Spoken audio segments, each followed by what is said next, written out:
ശക്തന്റെ തട്ടിലേക്ക് പുലികൾ എത്തിയിരിക്കുന്ന കാഴ്ചയാണ് കാണുന്നത്. ഓരോ ദേശത്തിനും ഓരോ സമയം നൽകിയതനുസരിച്ച് ഓരോ ദേശക്കാരും അവരുടെ പുലികളുമായി മടവിട്ടിറങ്ങി സ്വരാജ് റൗണ്ടിലേക്ക് എത്തുന്ന കാഴ്ചയാണ് കാണുന്നത്. വളരെ മനോഹരമായി ഒരുക്കിയ പ്ലോട്ടുകളും നമുക്ക് കാണാൻ സാധിക്കുന്നുണ്ട്. അതാണ് ഓരോ ടീമിനെയും സംബന്ധിച്ച് ഈ ട്രോഫി എടുക്കുക എന്നുള്ളതാണ് വളരെ പ്രധാനപ്പെട്ട കാര്യം. 8 അടി ഉയരമുള്ള ട്രോഫി, ക്യാഷ് പ്രൈസ് ഉണ്ട്.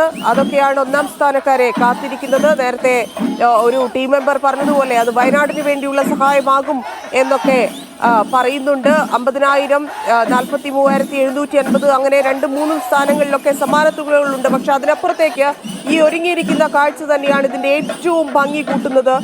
മണിക്കൂറുകളെടുത്തുള്ള ചമയം, അതിനുശേഷം പുലികൾ നിരത്തിലേക്ക് ഇറങ്ങുമ്പോൾ കിട്ടുന്ന ഒരു സന്തോഷം, അത് തന്നെയാണ് ഏറ്റവും പ്രത്യേകത. ഒരു പ്രത്യേക താളത്തിൽ, അസുരതാളം എന്നാണ് പറയുന്നത്, അസുരതാളത്തിൽ പുലികൾ ചുവടുവെക്കുന്നത് കാണാൻ തന്നെ ഒരു ഭംഗിയാണ്. നേരത്തെ അഖിൽ പറഞ്ഞതുപോലെ ഇപ്പോഴല്ല അതിന്റെ ഭംഗി, കുറച്ചുകൂടി കഴിയുമ്പോൾ, കുറച്ച് ഇരുട്ടാവുമ്പോൾ, ലൈറ്റൊക്കെ ഇട്ടുന്ന സമയത്താണ് ഇതിന്റെ ഏറ്റവും മനോഹരമായ ദൃശ്യങ്ങൾ കാണാൻ സാധിക്കുക. അപ്പോഴേക്ക് എല്ലാ ദേശങ്ങളും സ്വരാജ് റൗണ്ടിലേക്ക് എത്തിച്ചേരും. സ്വരാജ് റൗണ്ടിലാണ് പിന്നീട് അതിന്റെ ഭംഗി കാണാൻ സാധിക്കുക. ആയിരങ്ങളാണ് ഇപ്പോഴും സ്വരാജ് റൗണ്ടിന് ചുറ്റും കൂടി നിൽക്കുന്നത്. കുറച്ച് കഴിയുമ്പോൾ അത് വലിയൊരു ജനസാഗരമായി മാറും.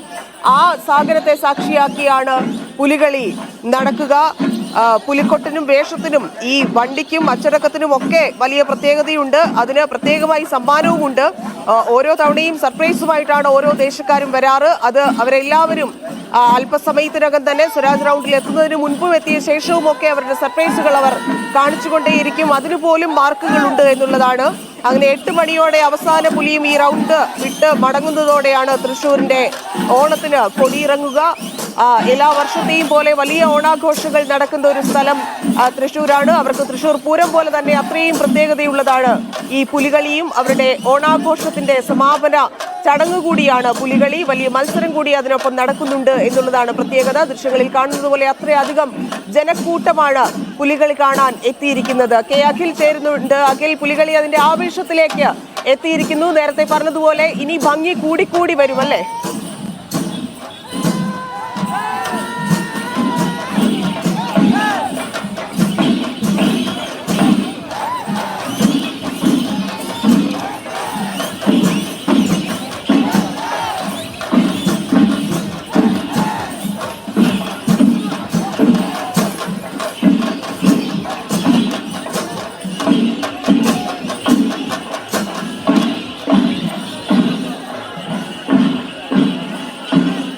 സഖിലേക്ക് വരാം.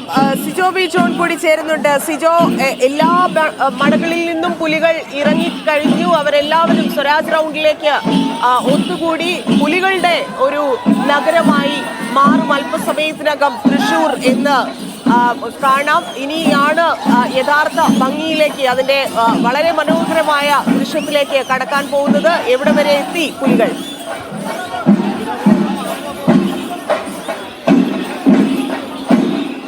പാട്ടറായിട്ട സംഘമാണ് ഈ സ്വരാജ് റൗണ്ടിലേക്ക് പ്രവേശിച്ചിരിക്കുന്നത്. നമ്മളിപ്പോൾ കാണുന്നത് പാട്ടറായിട്ട സംഘത്തിലെ പുലികൾ വെച്ച് മുന്നോട്ട് പോകുന്ന ഒരു കാഴ്ചയാണ്. സംഘം റൗണ്ടിലേക്ക് പ്രവേശിച്ച ഉടനെ തന്നെ നാഗം നിർവഹിച്ചു. അതിനുശേഷം ഔദ്യോഗികമായി നിർവഹിച്ചു.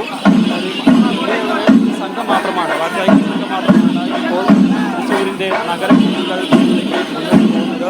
നമ്മൾ കാണുന്ന പ്രസക്തമായ കാഴ്ചകൾ സമയങ്ങൾ ഗംഭീരമായാണ് ഇവിടെ അവിടെ ഒരുക്കിയിരിക്കുന്നത്. അതോടൊപ്പം തന്നെ ചുവടുകൾ മുന്നോട്ട് പോകുന്ന പുലികളെ നമ്മൾ കാണേണ്ട കാഴ്ചയായി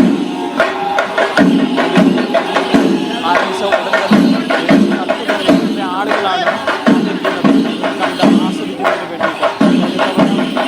പുലികളി ഉണ്ടാകുമോ എന്നുള്ളൊരു സംശയമുണ്ട്. പക്ഷേ സംഘം തന്നെ ആവശ്യപ്പെട്ടു വേണമെന്ന് പറയുന്നത് തന്നെയാണ് സർക്കാർ ഔദ്യോഗികമായി തീരുമാനിച്ചത്. തൃശ്ശൂർ